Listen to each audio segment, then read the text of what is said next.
Hi BookTube, my name is Sarah and welcome to the Bookish Knitter. Today I am coming to you with my May 2021 wrap-up and stats. For those of you who might be new to my channel, every month I love doing my wrap-up and stats at the end of the month or close to the end of the previous month. And essentially what I do in this is I go through all of my statistics that I put together every month for the books that I read. I really love the statistics. I have a big spreadsheet that I use for my reading, and I love gathering all those stats and all that information. I think it's a lot of fun and I love sharing it with you guys. And then at the end of the video, I will go through my top 5 books that I read this month.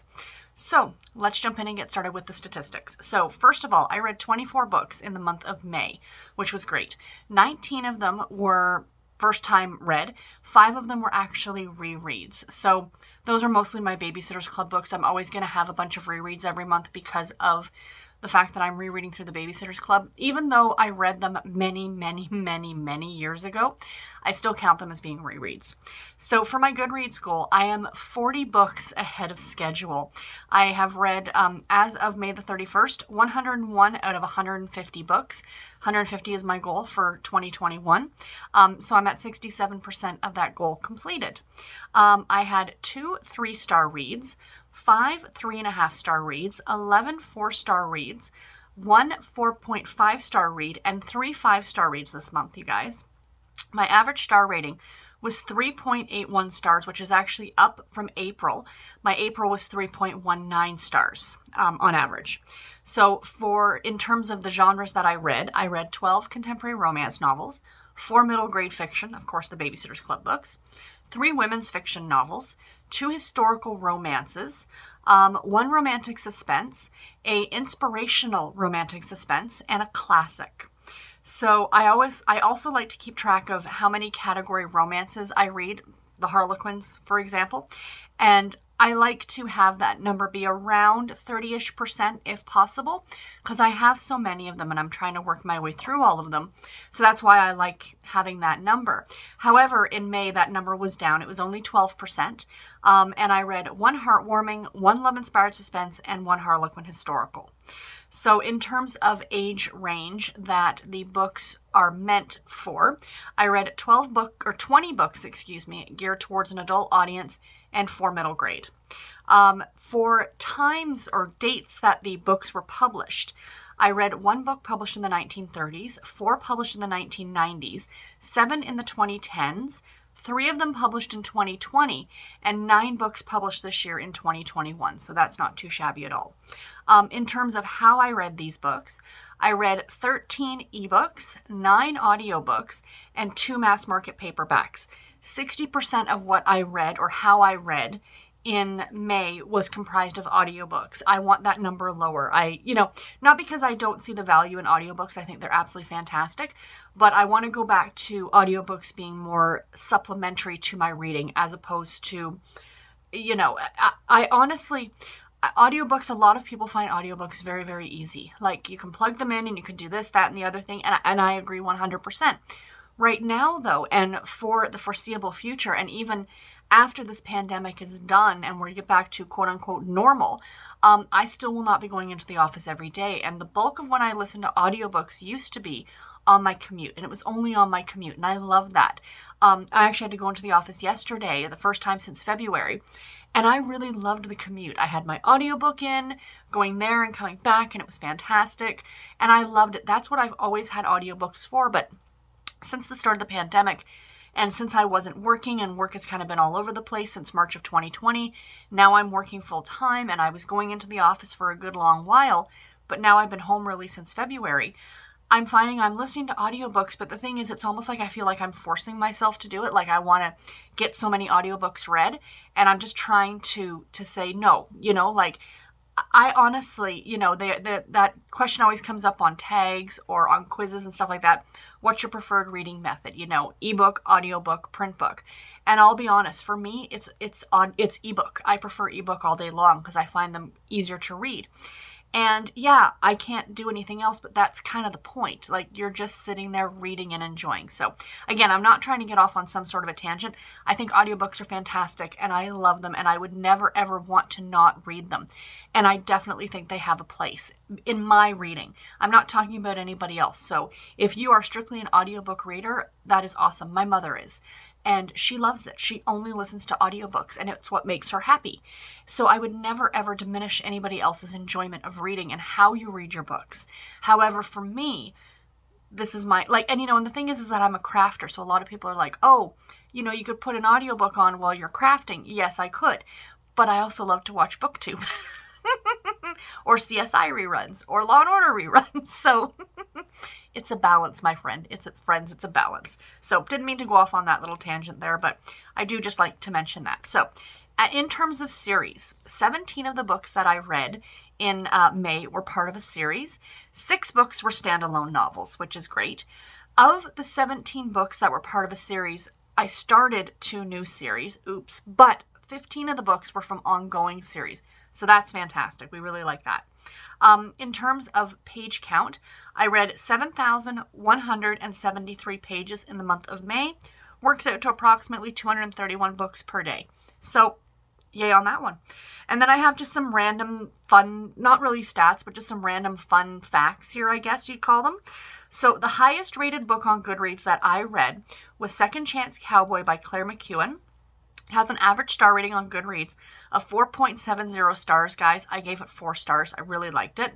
The lowest rated book on Goodreads that I read was Mallory and the Dream Horse by Ann M. Martin. That book has an average star rating of 3.52 stars, and I gave it 3 stars, which is pretty much what I give all the Babysitters Club books. They're average, enjoyable reads to me. They're not horrible. They're not super fantastic.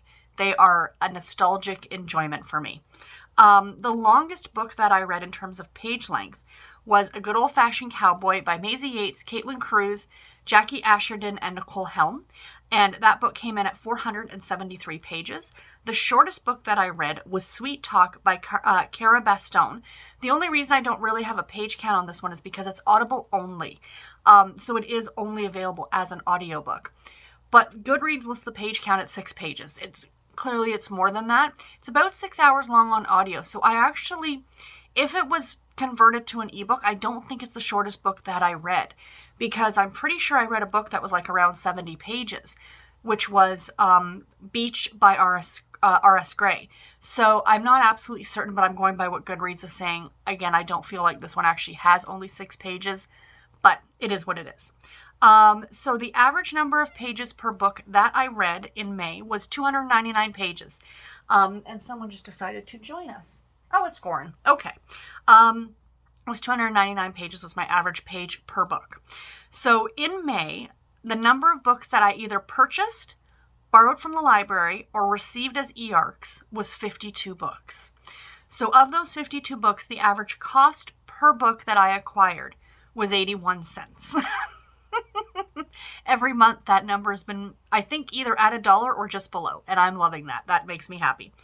And of those 52 books that I received or acquired in the month of May, I read 9 of them. So that's not too shabby. Could be better, but it's not too shabby. So for challenges and events, the only thing that really went on in May for me, I was attempting to do the book a day in May, but obviously I fell short of that. I finished 24 books in May. That's still pretty good.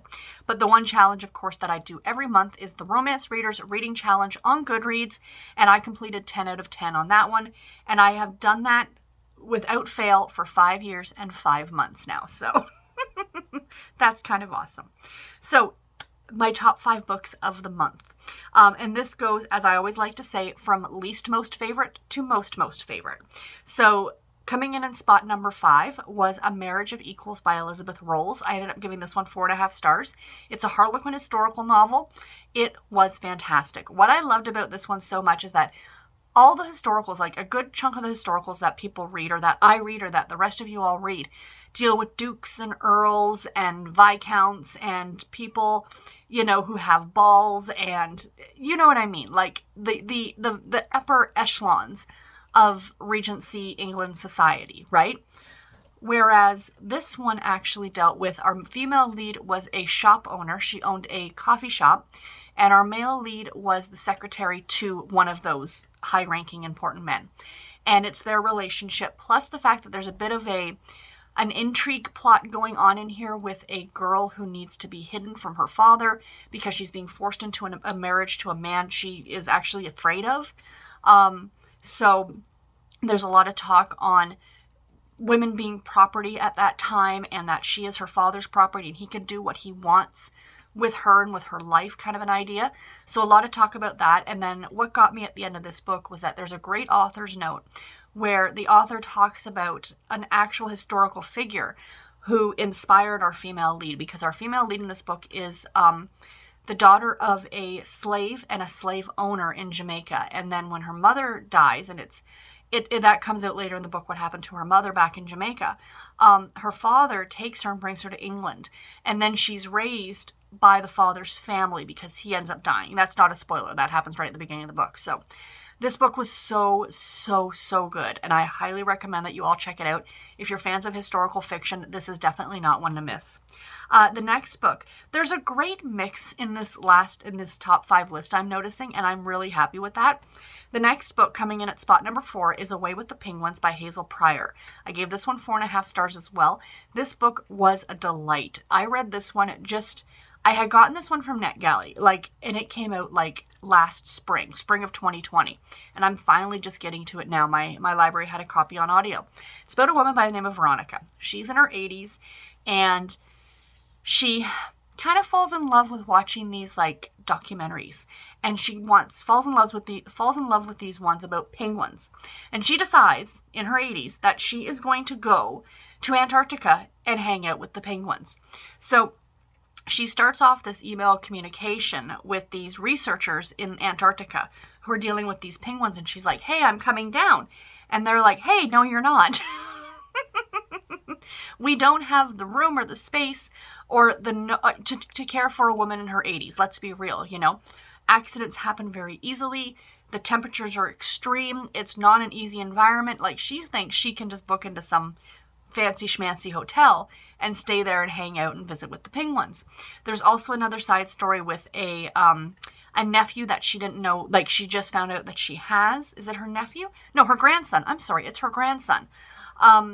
And then there's this entire other story that kind of happens within the story with diaries that Veronica kept during her time when she was a teenager and into an early adult during World War II.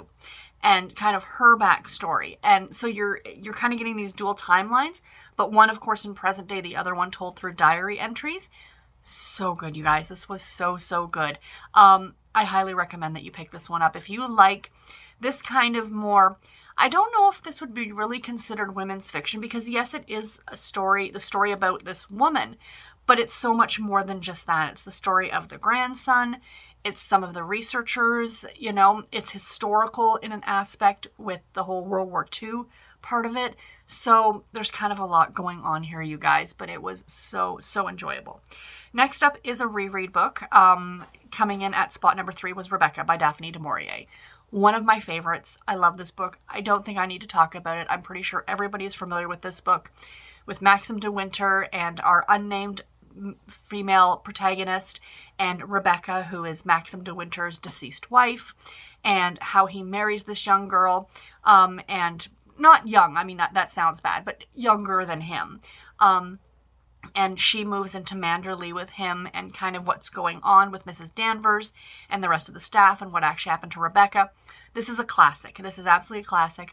I was in the mood to reread it because I read Jane Eyre last year, and I could really see the similarities between the two. Now, I had planned on reading The Wife Upstairs in May by Rachel Hawkins, because that's also a takeoff of Jane Eyre, but I didn't get around to it. So I'm hoping to do that soon, and when I do, I would like to kind of do a comparison between all three, Jane Eyre, Rebecca, and The Wife Upstairs, and let you guys know my thoughts on that. So I'm hoping to actually do that in July. I'm really kind of in the mood for one of those thriller you know?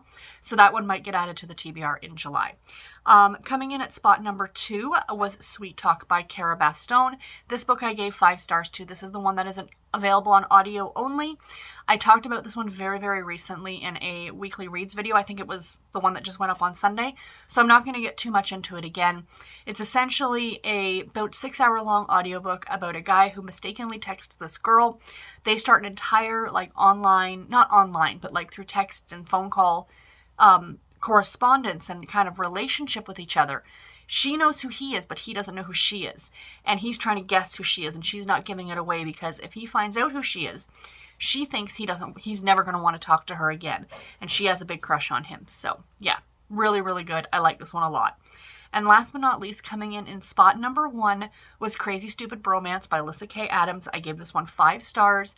I really love this one. This one is about Noah and I'm blanking on her name. And her female lead. And she owns a cafe called Toe Beans. And she has a cat, this rather large cat. And it's essentially their relationship. They've been friends for years and years and years, but have never taken it any further than a friendship. Neither one of them really want to ruin the friendship. There's some stuff going on with her past in regards to her real father and a medical issue he's facing, and the fact that she never even knew who he was. And then she suddenly finds out she is now finding out who her father is, but also the fact that she's got half siblings, and they're not exactly warm and welcoming. Let's put it that way. So there's kind of a lot going on in the story, but it's really fantastic. So far, I have read all 3 of these books. This is the 3rd book in the Bromance book club. The first book was okay. The second book I liked a bit more, and then this one I loved. So I am really excited in July. I think it's July that Isn't It Bromantic comes out, which is the 4th book, which is going to be the Russian story. I do have a copy of it from NetGalley, but I did I pre-ordered a copy on Audible because I do love the narration of this. Like, as I was talking about with audiobooks a little bit before, some books you just really enjoy on audio. It's just another great way to listen to them. Like, I tell people who are like, I want to read Outlander. If you're an audiobook listener, listen to them on audio because I have read them and they're great, great books. They're 5-star reads. But the narration that Davina Porter does for the Outlander books is it's brilliant. It's icing and cherries and sprinkles on an already amazing cake. Do you know what I mean? And I feel the same with the Bromance Book Club. The guy who does the narration for these is just brilliant, and he does such a great job. Same with the Winston Brothers series. Chris Brinkley is perfect as the Winston brothers, you know? I wouldn't want to see anybody else doing those books, narrating those books. So there are times when audio is fantastic, and there are certain books that I feel really work well on audio. Anyway, so that was my number 1 book of the month. So anyway, guys, that is all that I have for today. Thank you all so very much for watching. Please let me know in the comments below what was your favorite book that you read in May, or have you read any of the books that I had in my top 5, and what did you think about them? And until my next video, everybody, take care and happy reading. Thank you all so much for watching. Bye, guys.